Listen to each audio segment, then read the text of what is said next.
The air inside the grand concert hall was thick with a special kind of excitement, the kind that comes with expensive tickets and high expectations. It was the annual Stars of Tomorrow Gala, a night where the city's richest and most powerful people gathered to pretend they cared about art while really just wanting to be seen. The hall itself was a picture of old money. Velvet seats the color of deep red wine stretched out in a wide curve, all pointing towards the stage like a flock of well-dressed birds. High above, 3 massive chandeliers dripped with what looked like 1,000 tiny lights, casting a warm golden glow on the shiny hair and glittering jewelry below. The air hummed with the low murmur of 100 conversations, the clinking of glasses and the soft rustling of thick, glossy programs. But underneath it all, there was a growing sense of impatience. The show was supposed to start 10 minutes ago, backstage. In a world that was the complete opposite of the gleaming front of house, a woman in a very sharp, dark blue suit was having a very bad night. Her name, for the purposes of the program, was simply the organizer. Right now, she felt less like an organizer and more like a disaster manager. Her stomach was a tight, twisted knot. The star of the show, a young pianist from Europe with a name that was hard to pronounce but easy to sell, had woken up with a high fever. A frantic call from his hotel room an hour ago had left her scrambling. There was no replacement. Not one that could be found on such short notice anyway. She could already feel the angry emails from the donors tomorrow, the whispers about how she couldn't even manage a simple schedule. Her career felt like it was balancing on the edge of a very sharp knife. In her panic, she had stormed through the dusty, cluttered hallways behind the stage, her heels clicking angrily on the concrete floor. That's when she saw him. In a small, forgotten corner away from the chaos was an old man. He was hunched over the beautiful concert grand piano, the one that was supposed to be the centerpiece of the evening. But he wasn't playing it.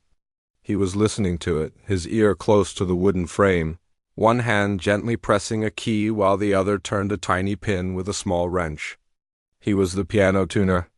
He had been with the hall for longer than anyone could remember, a quiet, almost invisible part of the building's furniture.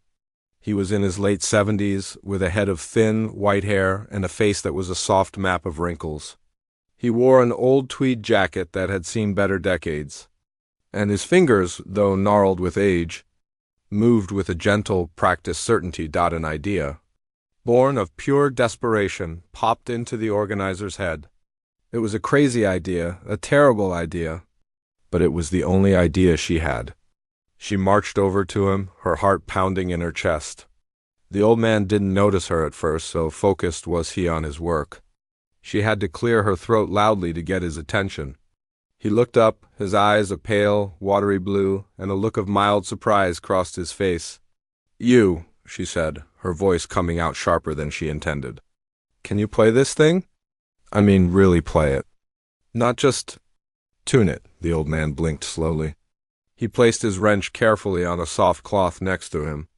"Well, I know my way around the keys," he said, his voice soft and a little raspy. "I used to play a long time ago, before I started tuning them." The organizer didn't have time for a trip down memory lane. "Our performer is sick," he canceled. "I have a hall full of very important people who are about to start a riot. I need someone to go out there, just for a few minutes. Play something, anything, so it doesn't look like a total failure." She was practically begging, which was a feeling she hated more than anything.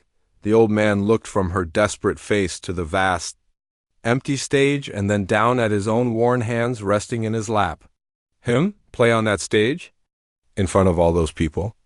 He was a craftsman, a man who worked in the shadows, making sure things were perfect for others.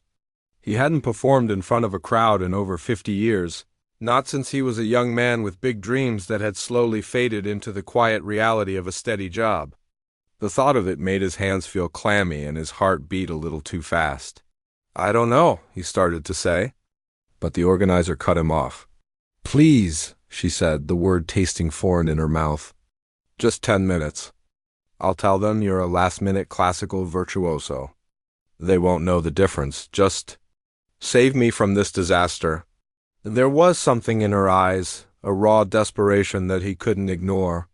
He had always loved this piano. He knew its every secret, every quirk, every hidden strength. He had spent his life making sure it could sing beautifully for others. Maybe, just this once, he could be the one to make it sing himself. He gave a slow, hesitant nod. "All right," he said quietly. "I'll try." The organizer let out a breath she didn't realize she'd been holding. "Good, great. Come with me. Now." She grabbed his arm, not roughly, but with a firm urgency, and pulled him towards the stage entrance. The old man stumbled a little, his old leather shoes scuffing on the floor. He felt like he was being led to his own execution. As they waited in the wings, the sounds of the impatient crowd grew louder. The organizer straightened his jacket, which did little to hide its age. She ran a hand through his thin white hair, a gesture that was almost maternal. "Just go out there, sit down, and play something nice," she whispered. "And for goodness sake, try to look like you belong there." Then she gave him a little push. He walked out from the darkness of the wings into the blinding light of the stage. For a moment, he couldn't see anything but a wall of bright white. He could feel the heat of the spotlights on his face. He blinked, and slowly the dark shapes of the audience came into focus. A sea of faces all turned towards him, and as his eyes adjusted, he saw their expressions. It wasn't a welcoming sight. There was confusion, then annoyance, then outright disbelief. A man in the front row, with a perfectly trimmed mustache and a shiny tuxedo, actually laughed out loud. A woman next to him, draped in pearls, put her program up to her face to hide her smirk. A wave of murmurs, harsh and judgmental, washed over the hall. It was the sound of 1,000 people thinking the exact same thing. Who is this old man? Is this some kind of joke? From the wings, the organizer watched, her heart sinking. This was a mistake. A huge, terrible mistake. She stepped up to the small microphone at the side of the stage. "Ladies and gentlemen," she said, her voice tight and professional, "we have had an unforeseen change in our program this evening. Please welcome to the stage." She paused, realizing she didn't even know his full name. "Our pianist for the evening." It was a terrible introduction, flat and unconvincing. She quickly retreated back into the shadows, already mentally drafting the apology email she would have to send. The old man was left alone, a tiny, stooped figure in the center of the enormous, gleaming stage, in front of a crowd that already hated him. He walked slowly to the piano, the sound of his soft footsteps swallowed by the vastness of the room. He sat down on the bench, its cool, smooth leather a small comfort. He looked out at the dark, hostile faces, took a deep, shaky breath, and placed his hands on the keys. The hall fell silent, but it was not a polite silence. It was a tense, waiting silence, filled with the expectation of failure. The old man sat at the gleaming concert grand piano, a tiny island of stillness in a sea of growing impatience. His movements were slow, deliberate, each one seeming to take an eternity. He wasn't being difficult. He was trying to find his footing in a world that had suddenly tilted on its axis.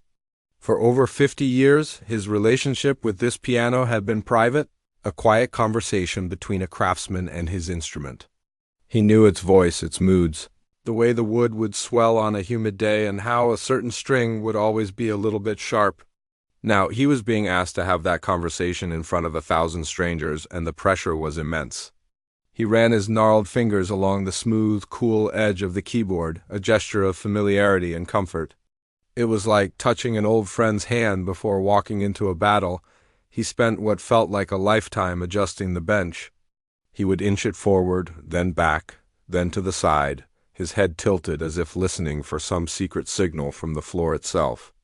To the audience, this looked like the fumbling of an amateur, someone who didn't even know how to sit properly. But for him, it was a ritual. He was grounding himself, connecting with the solid earth through the 4 legs of the bench, trying to quiet the storm that was raging in his chest. He could feel the weight of 1,000 eyes on him, a physical pressure that made his shoulders ache. The spotlight was hot on his thinning white hair, and he could feel a drop of sweat trickle down his temple, the audience's polite curiosity, which had lasted for about 30 seconds. had now completely curdled into open hostility. The silence was no longer waiting. It was judging. A man in the third row, a prominent banker known for his impatience, let out an exaggerated, theatrical sigh.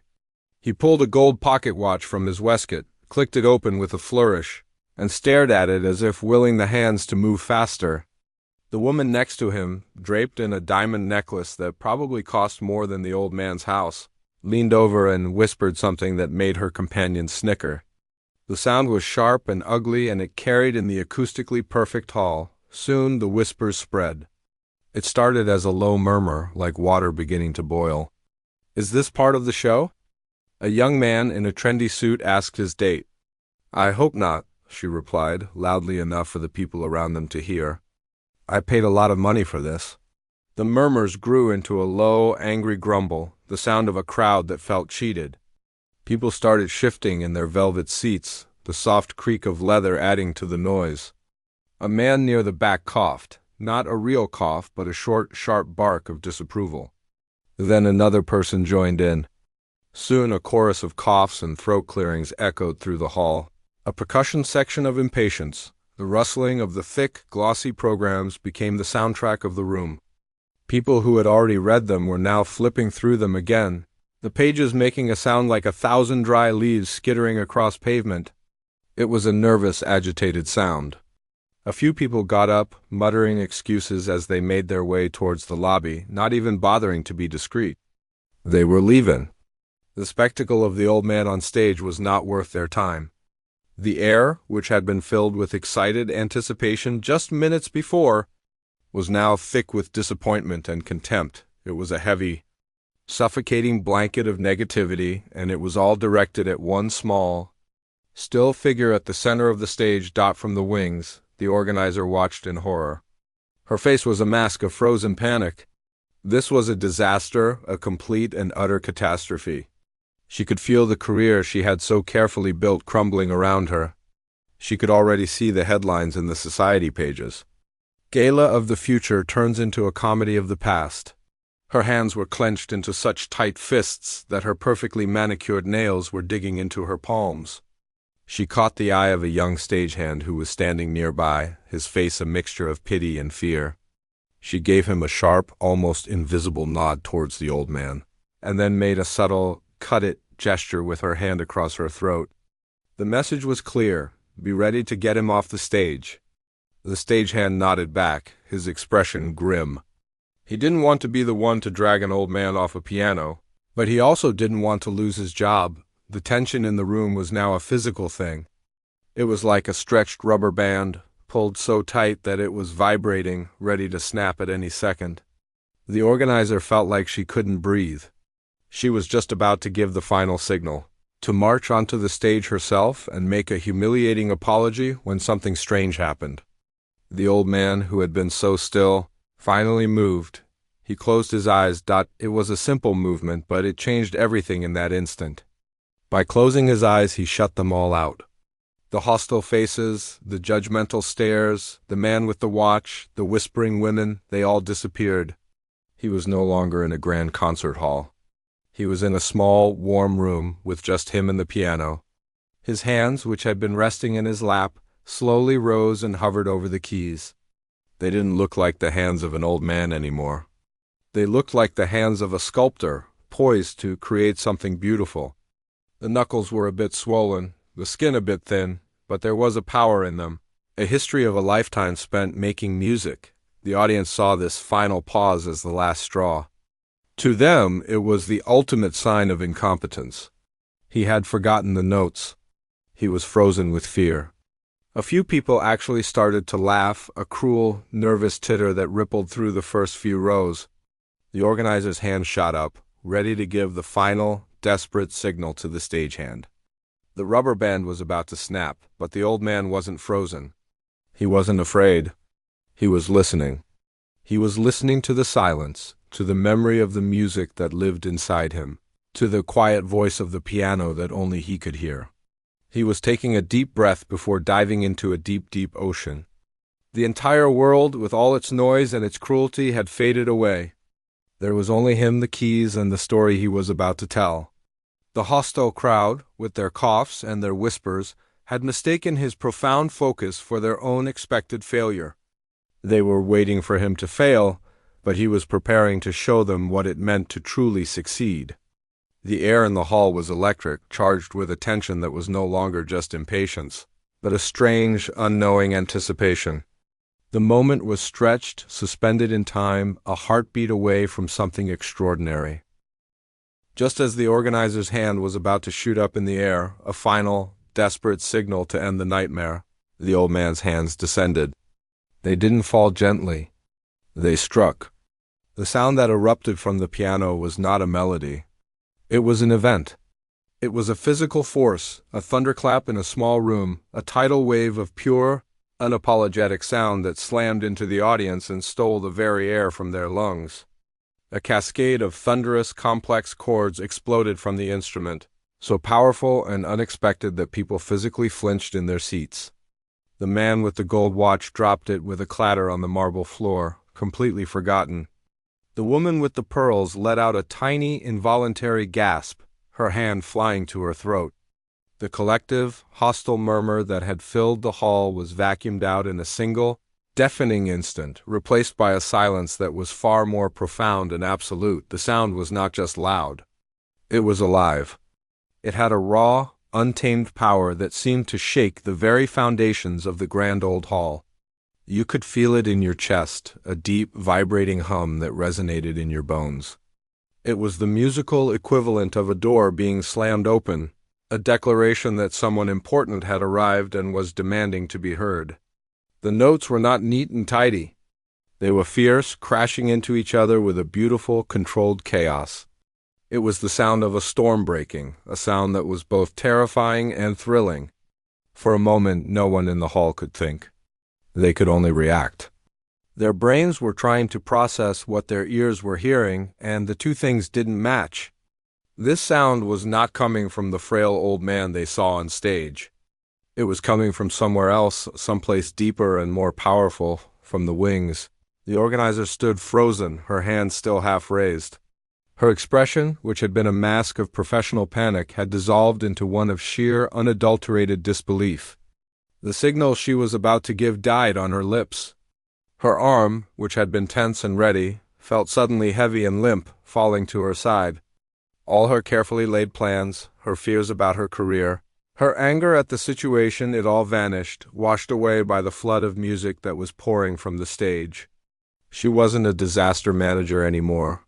She was just another person in the room, completely and utterly captivated. The initial shock of the opening chords began to settle, and the audience started to truly listen.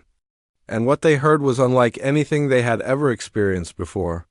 The piece was fiercely original, a whirlwind of styles and emotions woven together with a breathtaking technical skill that defied logic. It had the complex structure of a classical sonata, but it was filled with the spontaneous, soulful spirit of jazz.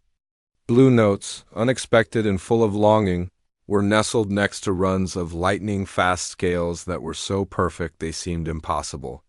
It was a conversation between different worlds, a musical argument that was both passionate and precise. It was the sound of a lifetime of listening, of loving, of feeling, all poured out in a few furious moments, and then the old man himself began to change. The stooped, hesitant figure who had shuffled onto the stage was gone. In his place was a master storyteller, a force of nature. His body, which had seemed so frail and tired, now swayed with the music, a deep, rhythmic motion that connected him to the piano like a single, living organism. His face, which had been a soft map of gentle wrinkles, was now a landscape of intense emotion. His eyes, still closed, were darting back and forth behind his eyelids as if he were watching a movie only he could see. His fingers, which had looked gnarled and weak, now danced across the keys with a strength and agility that was mesmerizing to watch. They were not just playing notes. They were sculpting them, shaping them, giving them life. He was no longer a man playing an instrument. He was the music itself. The audience, who had been a collection of cynical, bored individuals just minutes before, was now a single, unified entity. They were no longer thinking about their money, their social status, or the disappointing start to their evening. They were leaning forward in their seats, their bodies drawn to the stage as if by an invisible string. The hostile judgment had been replaced by a deep, profound curiosity. Who was this man? Where was this music coming from? The man who had dropped his watch didn't even bother to look for it. He was staring at the stage, his mouth slightly agape, his mind completely blown. The woman with the pearls had tears welling in her eyes, though she didn't seem to know why. The music was speaking a language they didn't know they understood, a language of pure emotion that bypassed their brains and went straight to their hearts. The music began to shift again. The initial storm of defiance began to soften, the crashing chords giving way to passages of delicate, heart-wrenching beauty. A simple, haunting melody emerged from the complexity, like a single voice singing clearly in a crowded room. It was a melody filled with a deep, aching sadness, a sense of loss that was so profound it was almost unbearable. It was the sound of a love that had been lost, a dream that had faded, a life that had known sorrow. And yet, woven into the sadness was a thread of incredible strength, a quiet resilience that spoke of survival. It was the sound of someone who had been through the darkest valleys and had found a way to walk back into the light. It was so personal, so intimate, that it felt like he was telling each person in the audience their own secret story of heartbreak and hope. In the wings, the organizer felt a tear slide down her own cheek. She wasn't embarrassed by it. She didn't even notice. All the stress, the anger, the fear of the last hour had melted away, replaced by a feeling of pure, unadulterated awe. She had been so focused on the surface of things, the right performer, the right image, the right program, that she had completely forgotten what the evening was supposed to be about. It was supposed to be about music. It was supposed to be about art, and here, in the most unexpected form, was the most powerful, most honest art she had ever witnessed. She had been ready to drag this man off the stage, to humiliate him to save her own skin. The thought now filled her with a wave of shame so sharp it almost hurt. This wasn't a mistake. This was a miracle. The big mistake wasn't the old man being on stage. It was the fact that she and everyone else in the room had almost been foolish enough to silence him. As the last heartbreakingly beautiful note of the sad melody faded into the air, a silence fell over the concert hall. But this was not the tense, judgmental silence from before. This was a sacred, shared silence. It was the quiet that follows a deeply moving story, a moment when no one wants to be the first to speak, to break the spell. It was as if the entire room was holding its breath, sharing a single collective heartbeat. The old man's hands rested lightly on the keys, his head still bowed. He had taken them on a journey into a place of deep sorrow, and they had followed willingly, feeling every ounce of his loss as if it were their own. The wealthy patrons, the cynical critics, the bored socialites, they were all united in that moment, connected by the invisible thread of the music.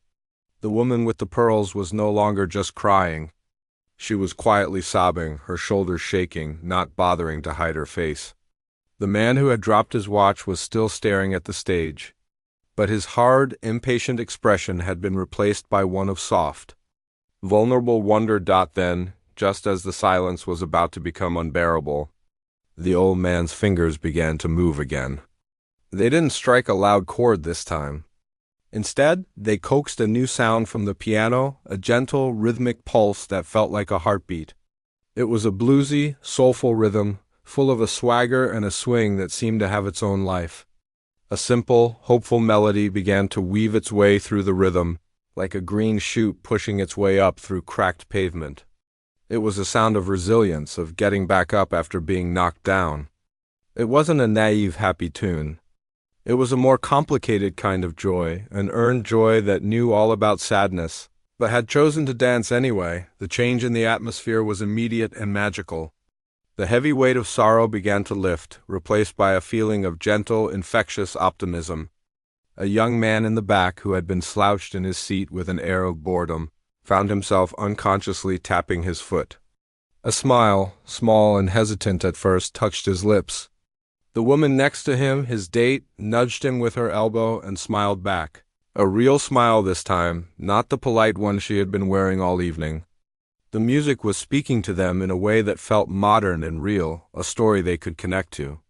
It was the story of life, with all its ups and downs, its heartaches and its small, hard-won victories. The old man himself was transforming. The deep, sorrowful lines on his face seemed to soften, and a hint of a smile played at the corners of his mouth. His posture, which had been stooped with the weight of his years, seemed to straighten just a little. He was no longer just a man remembering his past. He was reliving it, reclaiming it.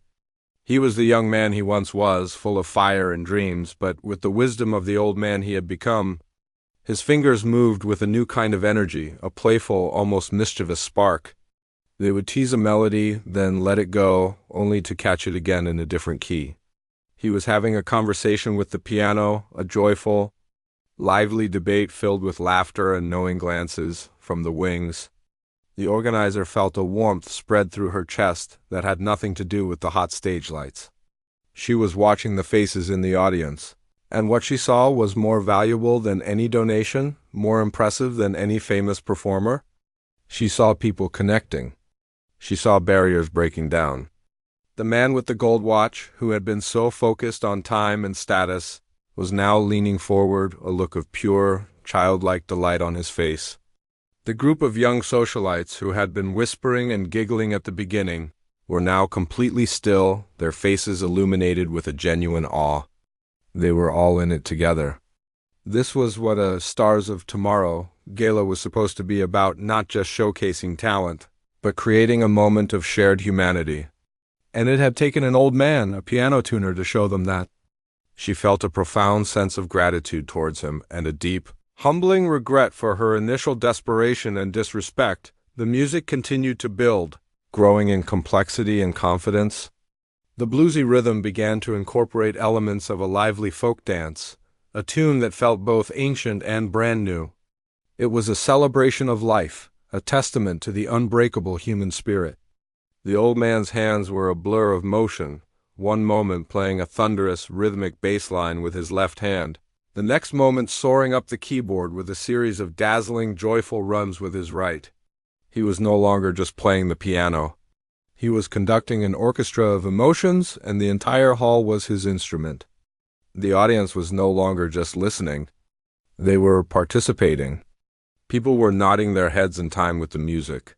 Some were even smiling at each other, strangers sharing a moment of pure, unadulterated joy. The spotlight seemed to find a new focus, illuminating not just the old man, but the piano itself. It gleamed under the light, no longer just a beautiful piece of furniture, but a living, breathing entity. It was singing with a voice that it had never been allowed to use before, a voice that was filled with the history and the soul of the man who had spent his life taking care of it. He knew every string, every hammer, every piece of felt inside it, and tonight he was asking it to give him everything it had. And it was giving him its all. Its sound rich and full and overflowing with emotion. The music reached a new level of intensity, a crescendo that was not just loud but overwhelmingly powerful. It was a wave of sound that picked up all the feelings that had come before: the defiance, the sorrow, the resilience, the joy, and rolled them all into one magnificent, glorious whole. It was the sound of a life fully lived, a love deeply felt, a spirit that could not be broken. The old man's body was swaying now, his eyes closed, his face turned up towards the lights as if in a state of pure bliss. He was completely lost in the music, channeling something that was bigger than himself, something that was touching every single person in the room. The audience was on the edge of their seats, their hearts pounding in time with the rhythm, their souls soaring on the wings of the melody. They were no longer a collection of individuals. They were a community bound together by the shared experience of witnessing something truly extraordinary. The hall was no longer just a building. It was a sacred space, a place where magic was happening. And it was all because of one old man who had been given a chance and had decided to show them all what a chance truly meant. The music reached its final, glorious peak, a towering wave of sound that seemed to lift the very roof off the concert hall. It was a celebration, a declaration, a victory cry. Every emotion that had been woven through the performance, the defiance, the heartbreak, The resilience, the pure, unadulterated joy was present in that one magnificent crescendo. The old man's hands were flying across the keys, a blur of motion and energy, his entire body lost in the storm of his own creation. Then, as the wave crested, it began to recede. The complex, layered sound started to simplify, the thunderous chords giving way to a single, powerful melody that rang out with the clarity of a bell. It was a statement of finality, a sense of coming home. And then, with one last, perfectly placed chord that seemed to contain the entire universe of feeling he had just explored, his hands came to rest on the keys. The final note hung in the air, shimmering and pure, a tiny, perfect star in the vast silence that followed. It didn't fade away. It seemed to be absorbed by the very walls of the hall, by the hearts of everyone in the audience. For a full 10 seconds, no one moved. No one breathed. It was a sacred, holy silence, the kind that feels like a physical presence. The air was thick with the ghost of the music, with the echoes of the journey they had all just taken. The audience was frozen, still caught in the spell he had woven. They were no longer a collection of wealthy patrons and cynical critics. They were a congregation of believers, forever changed by what they had just witnessed. The woman with the pearls was no longer sobbing, but tears were still streaming silently down her face, her hands clasped together as if in prayer. The man with the gold watch, who had finally found it on the floor and slipped it back into his pocket, was staring at the stage, his eyes shining with a light that hadn't been there for years. The young couple in the back were holding hands, their knuckles white. Lost in a shared moment of wonder, the silence was finally broken by a single, sharp sound clap. It came from the back of the hall, from a young man who had been recording the performance on his phone, his arm now lowered, his face a mask of awe. It was a tentative, almost questioning sound, as if he wasn't sure if it was appropriate. Then another person joined in, and another.